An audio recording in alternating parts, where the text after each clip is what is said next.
रात का समय, एक पुराना खंडहर जैसा मकान।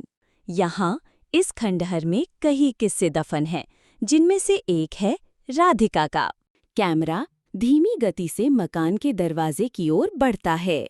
दरवाजा धीरे धीरे खुलता है। मैंने इसे सिर्फ एक रात के लिए बुक किया था, लेकिन अब मुझे यहाँ से निकलना है। राधिका का हाथ फोन की फ्लैशलाइट से रोशनी करते हुए अचानक एक साया पीछे से गुजरता है। कौन है वहाँ? कोई प्रतिक्रिया नहीं। राधिका तेजी से आगे बढ़ती है, जैसे कोई उसे बुला रहा हो। मैं यहाँ अकेली नहीं हूँ, मुझे यहाँ से जाना चाहिए। एक विकृत रूप दिखाता है जो राधिका की ओर आता है। कैमरा धीमी गति से मकान के दरवाजे की ओर बढ़ता है। दरवाजा धीरे धीरे खुलता है। कुछ चीजें कभी अंधेरे में छुपी नहीं रहती।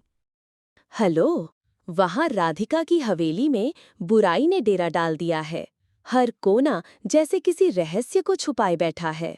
राधिका की सांसें तेज चल रही हैं, चेहरा पसीने से तर, आंखों में डर साफ झलक रहा है।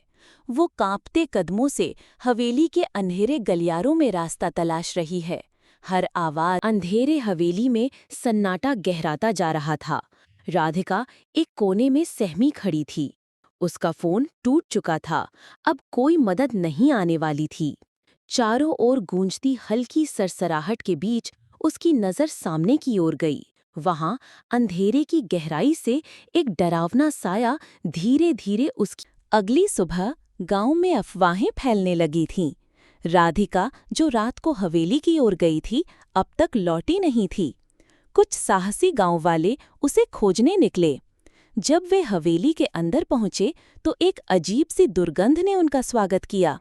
हर कदम पर डर और सन्नाटा उनके दिल की धड़कनों को तेज कर रहा था। और फिर वो कमरे में पहुंचे जहां राधिका की लाश पड़ी थी। उसका शरीर बुरी हालत में था। ऐसा लग रहा था जैसे किसी जानवर ने उसे नोच डाला हो।